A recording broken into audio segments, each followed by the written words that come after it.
Hi I'm Shanu. Shanu first joke చెప్పినాక నువ్వు కింద పడి నవ్వుతావు.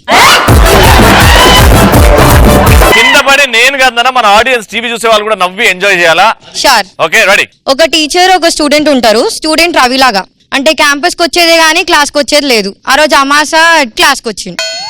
టీచర్ వచ్చింది, టెస్ట్ అన్నది, వీడికి ఏం అర్థమైతలే, మెల్లగా పిల్లిలాగా పోయి వెనక బెంచ్ లో కూర్చుని టీచర్ పేపర్ ఇచ్చింది. ఆడు పేపర్ చూసి ఓ ధూమ్ ధామ్ లెక్కలు చేసి జల్ రాసి టీచర్ కి ఇచ్చేసింది. టీచర్ కరెక్షన్ చేస్తుంది. ఏ రవిగా ఏం చేసినావు రా, ఇక్కడ రాబే అంటది. వాడు స్టైల్ గా ఇలా వెళ్ళి పేపర్ ఏంటి టీచర్ గంత డల్గా ఇచ్చిండ్రు, నేను కళ్ళు మూసుకొని రాసిన అంటే క్వశ్చన్ ఏంద్రా అని అంటాడు. వాట్ ఈస్ అర్రే అంటే చెప్పు ఆన్సర్ నువ్వు ఏం రాసిన అంటే అరే అది కూడా తెలియదా మేడం. అర్రే అంటే ఇగో నా దోస్తు ఫస్ట్ బెంచ్ లో కూర్చుండు, నేను లాస్ట్ బెంచ్ లో కూర్చున్నా. అరే ఇక్కడ రాబే. అరే ఈ రోజు లంచ్ పోదామా, అరే బంగొడదామా. అర్రే అంటే గది మేడం ఒక వర్డ్ యూజ్ చేస్తాం కదా. కర్మ భూమిలో పూసిన ఓ పువ్వా, విరిసి విరియని ఓ చిరునవ్వా, ఓ కింద పడి కొట్టుకోవాలి కదా నేను. వంటలు చేసిన చూస్తలే 400 ఎపిసోడ్ గర్ల్ జోక్ చెప్పినా నవ్వు నవ్వితే ఫీల్ అవ్వాలా?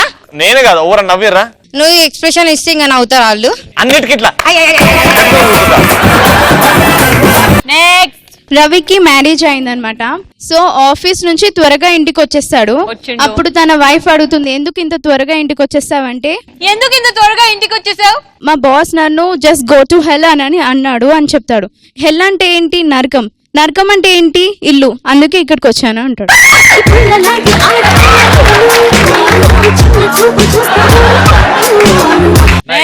మొన్న శ్రీముఖ్ అక్క నన్ను ఏబిసిలు చెప్పమని అడిగింది. అడిగితే నేను ఏం చేసిన AGEH IJKLMNOPQRSTUVWXYZ అని చెప్పిన. అయితే శ్రీముఖ్ అక్క అడిగింది BFCD లేవు రా అంటే రవణ దగ్గర ఉన్నాయని చెప్పిన.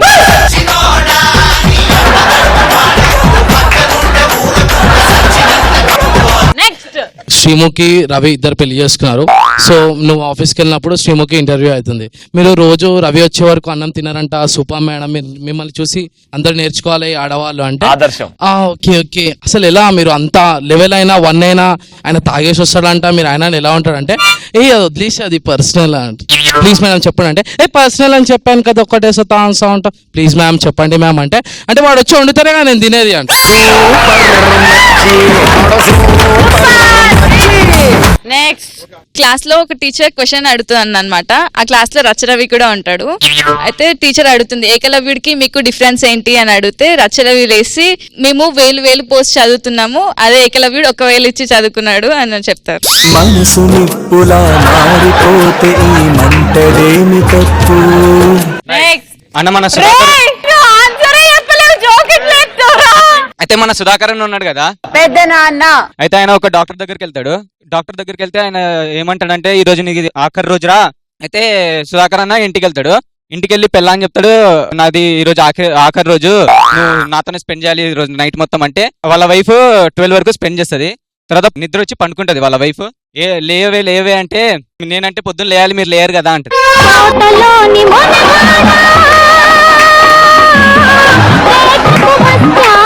మనకి ఈ టైంలో సుధాకర్ విలువ తెలుస్తుంది, వాడు ఎంత బెటర్ అని. ఇప్పుడు నాకు ఒక విషయం చెప్పు, శ్రీముఖి గ్యారేజ్ బెటర్ ఉండేనా కాదా? Any time students only special. Super, very good, మీరే బెటర్. మొన్న శ్రీముఖి వచ్చి రవితో అంటది, ఈసారి ఎగ్జామ్స్ లో ఫెయిల్ అయితే మా నాన్న పెళ్లి చేస్తా అన్నాడు రా అంటే. అప్పుడు రవి అంటాడు, ఎట్లా ప్రిపేర్ అవుతున్నాం మళ్ళీ అంటే, రా పెళ్లి షాపింగ్ అయిపోయింది, రిసెప్షన్ షాపింగ్ చేయాలి అంటది.